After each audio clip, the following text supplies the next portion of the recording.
ఐపీఎల్లో ఫిక్సింగ్ ఆరోపణలపై హైదరాబాద్ పోలీసులు ఫోకస్ పెట్టారు. 5 టీమ్ ఫ్రాంచైజీలను ఫిక్సర్లు కాంటాక్ట్ చేసినట్లుగా బీసీసీఐ దగ్గర ఆధారాలున్నాయి.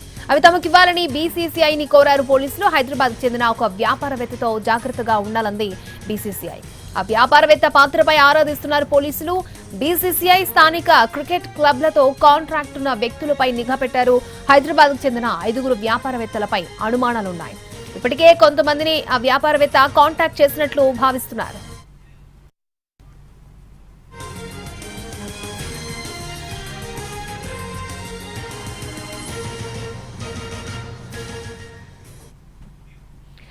ఐపీఎల్లో ఫిక్సింగ్ ఆరోపణలపై హైదరాబాద్ పోలీసులు ఫోకస్ పెట్టారు. 5 టీమ్ ఫ్రాంచైజీలను ఫిక్సర్లు కాంటాక్ట్ చేసినట్లుగా బీసీసీఐ దగ్గర ఆధారాలున్నాయి. అవి తమకివ్వాలని బీసీసీఐని కోరారు పోలీసులు. హైదరాబాద్ చెందిన ఒక వ్యాపారవేత్తతో జాగ్రత్తగా ఉండాలంది బీసీసీఐ. ఆ వ్యాపారవేత్త పాత్రపై ఆరాధిస్తున్నారు. బీసీసీఐ స్థానిక క్రికెట్ క్లబ్లతో కాంటాక్ట్ ఉన్న వ్యక్తులపై నిఘా పెట్టారు. హైదరాబాద్ చెందిన 5 వ్యాపారవేత్తలపై అనుమానాలున్నాయి. ఇప్పటికే కొంతమందిని ఆ వ్యాపారవేత్త కాంటాక్ట్ చేసినట్లుగా భావిస్తున్నారు. రైట్, ఈ ఫిక్సింగ్ ఆరోపణలపై మరిన్ని అప్డేట్స్ మా ప్రతినిధి రవి లైవ్ లో అందించడానికి సిద్ధంగా ఉన్నారు.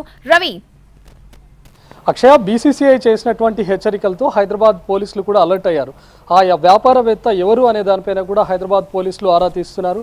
ఇప్పటికే బీసీసీఐ ఐపీఎల్లో ప్రస్తుతం ఉన్నటువంటి 10 ఫ్రాంచైజీలను కూడా హెచ్చరించింది. హైదరాబాద్కు చెందినటువంటి ఓ బడా వ్యాపారవేత్త ఫిక్సింగ్కు ప్రయత్నిస్తున్నాడు. తనకు చాలామంది ప్లేయర్స్తో, అదేవిధంగా ఫ్రాంచైజీ ఓనర్లతో, టీంకు సంబంధించినటువంటి మేనేజ్మెంట్లతో దగ్గరి సంబంధాలు ఉన్నాయి కాబట్టి తను ఫిక్సింగ్కు పాల్పడే అవకాశం కూడా ఉంటుంది. ఇలాంటి సమాచారం మీ దగ్గరికి ఏదైనా వచ్చినా కూడా వెంటనే తమకు అందించండి అని కూడా బీసీసీఐ ఇప్పటికే ఫ్రాంచైజీలతో పాటు ప్లేయర్లను కూడా నిన్న అలర్ట్ చేసింది.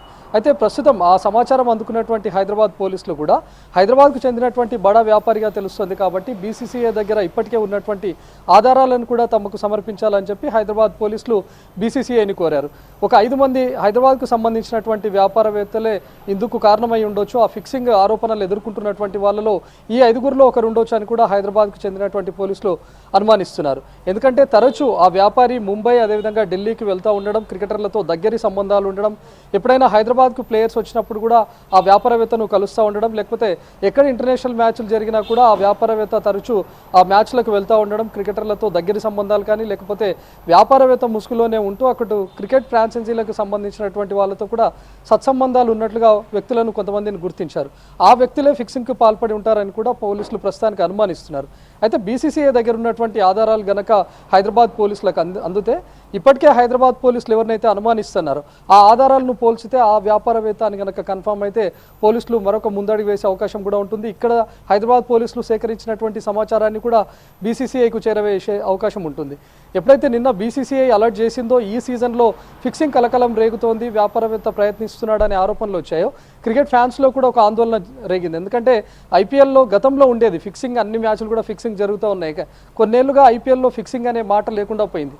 కానీ తాజాగా బీసీసీఐ చేసినటువంటి ఆరోపణలు, బీసీసీఐ చేసినటువంటి అలర్ట్తో పాటు తాజాగా జరిగినటువంటి ఒక 2 మ్యాచ్లు కూడా క్రికెట్ ఫ్యాన్స్లో ఆందోళన కలిగిస్తున్నాయి. రీసెంట్గా కోల్కతా ఆడినటువంటి మ్యాచ్లో, కోల్కతా పంజాబ్ ఆడినటువంటి మ్యాచ్లో పంజాబ్ కేవలం 111 రన్స్ మాత్రమే చేసింది. 20 ఓవర్లలో కేకేఆర్ తను కేవలం 10 ఓవర్లలోనే కొట్టేటటువంటి టార్గెట్ను కనీసం చేస్ చేయలేకపోయింది. తక్కువ స్కోర్స్కి అంటే 111 రన్స్ కూడా చేస్ చేయలేక కేకేఆర్ ఆల్అవుట్ అవ్వడాన్ని మనం చూసాం. ఈవెన్ నిన్న జరిగినటువంటి మ్యాచ్లో కూడా లాస్ట్ ఓవర్లో రాజస్థాన్ మంచి హిట్టర్ క్రీజ్లో ఉన్నటువంటి టైంలో, హెట్మేర్ లాంటి హార్డ్ హిట్టర్ క్రీజ్లో ఉన్నటువంటి టైంలో 6 బాల్లో 9 రన్లు కూడా చేయలేకపోయాడు. సూపర్ ఓవర్ వచ్చింది. సో ఇలాంటి టైంలో సూపర్ ఓవర్లో కూడా ఒక టాప్ బౌలర్ను, జోఫ్రా ఆర్చర్ లాంటి బౌలర్ను ఉంచుకొని సందీప్ శర్మ లాంటి బౌలర్కు ఎందుకు ఇచ్చారు అనే దానిపైన కూడా కొన్ని అనుమానాలు క్రికెట్ ఫ్యాన్స్ లేవనెత్తుతున్నారు. ఇప్పటికే సోషల్ మీడియాలో కూడా వైరల్గా మారుస్తున్నారు. చేజార్చినటువంటి క్యాచులను అన్నింటినీ కూడా ఒక జతకు చేర్చి ఇవే ఫిక్సింగ్కు కారణమై ఉంటాయి, వీళ్ళే ఫిక్సింగ్కు పాల్పడి ఉంటారని కూడా సోషల్ మీడియాలో రన్ చేస్తూ ఉన్నారు. ఎందుకంటే ఇప్పటి వరకు క్రికెట్ ఫ్యాన్ ఐపీఎల్ మ్యాచ్లు చూస్తున్నా కూడా అక్కడ క్యాచ్ చేజార్చినా కూడా అనుకోకుండా జరిగినటువంటి తప్పిదంగానే చూశారు. కానీ ఇప్పుడు బీసీసీఐ చేసినటువంటి అలర్ట్తో ఖచ్చితంగానే కావాలనే క్యాచ్ డ్రాప్ చేశాడన్న అయ్యాడనో లేకపోతే కావాలనో రన్అట్ అయ్యాడనో ఇట్లాంటి అనుమానాలు కూడా క్రికెట్ ఫ్యాన్స్లో కలుగుతున్నాయి. కాబట్టి దీంతో హైదరాబాద్ పోలీసులు కూడా అలర్ట్ అయ్యారు. దీంతో బీసీసీఐ కూడా ఐపీఎల్ ప్రతిష్టకు మరోసారి భంగం కలిగే అవకాశం కూడా ఉంది. కాబట్టి ఈ ఫిక్సింగ్ భూతం ఎవరో, అసలు ఆ ఫిక్సింగ్ భూతాన్ని ఆపరేట్ చేస్తున్నటువంటి వ్యాపారవేత్త ఎవరో కూడా తనను పట్టుకునేందుకు బీసీసీఐ ఇప్పటికే ఆధారాలు కూడా పూర్తి స్థాయిలో సేకరించింది. తను హైదరాబాద్లోనే ఉంటూ వీటన్నిటిని ఆపరేట్ చేస్తున్నాడా, లేకపోతే ఐపీఎల్ మ్యాచ్లు జరుగుతున్నటువంటి ఆయా స్టేడియంలకు కానీ లేకపోతే ఆయా నగరాలకు కూడా ఈ వ్యాపారవేత్త వచ్చి అక్కడ ఉంటున్నటువంటి హోటల్ రూమ్స్లో ఉంటున్నాడా అనే దానిపైన ఇప్పటికే బీసీసీఐ ఆరా తీస్తోంది. బీసీసీఐ దగ్గర కనుక పూర్తి స్థాయి ఆధారాలు లభిస్తే వాటిని హైదరాబాద్ పోలీసులకు కూడా చేరవేసే అవకాశం ఉంటుంది.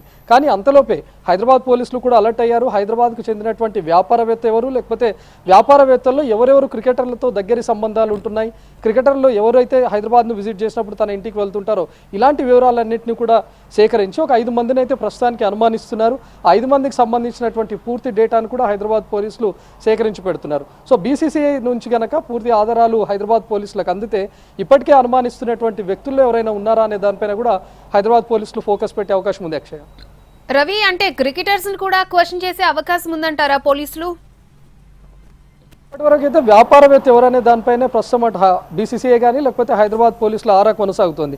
ఆ వ్యాపారవేత్త ఎవరు అనే లింక్ కనుక దొరికితే రెగ్యులర్గా ఆ వ్యాపారవేత్త ఏ ప్లేయర్లతో కాంటాక్ట్లో ఉంటాడు, తరచుగా ఏ స్టేట్కి సంబంధించినటువంటి ప్లేయర్స్ను ఎక్కువగా కలుస్తుంటాడు, లేకపోతే ఏ ఫ్రాంచైజీకి సంబంధించినటువంటి ఓనర్తో ఆ వ్యాపారవేత్తకు దగ్గర సంబంధాలు ఉన్నాయి దానిపైన బీసీసీఐ ఫోకస్ పెడుతుంది.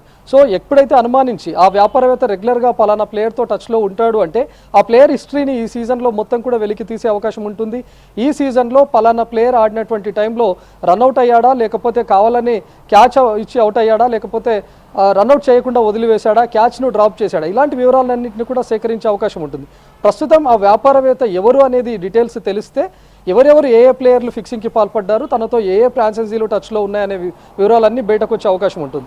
కేవలం ఫ్రాంచైజీ ఓనర్లతో ఈ వ్యాపారవేత్త టచ్లో ఉండి ఫ్రాంచైజీ ఓనర్ల ద్వారా ఫిక్సింగ్కి పాల్పడి ఉంటే మాత్రం ఎంటైర్ టీంలో ఉన్నటువంటి ప్లేయర్లతో ఫిక్సింగ్కి పాల్పడ్డారా, లేకపోతే ఒకరిద్దరు ప్లేయర్లను మేనేజ్ చేస్తూ ఎవరైతే మనం చేజింగ్ టైంలో హార్డ్ హిట్టర్గా భావిస్తుంటామో వాళ్ళని వెంటనే డకౌట్గా పెవిలియన్కు చేర్చడమా, లేకపోతే ఫస్ట్ ఇన్నింగ్స్ ఆడుతున్నటువంటి టైంలో ఒక బౌలర్ను ఫిక్సింగ్లోకి మార్చుకొని ఆ బౌలర్ ద్వారా ధారాళంగా పరుగులు ఇచ్చే విధంగా మార్చుకున్నాడా అంటే ఇవన్నీ తర్వాత జరిగేటటువంటి విచారణ కొనసాగుతుంది.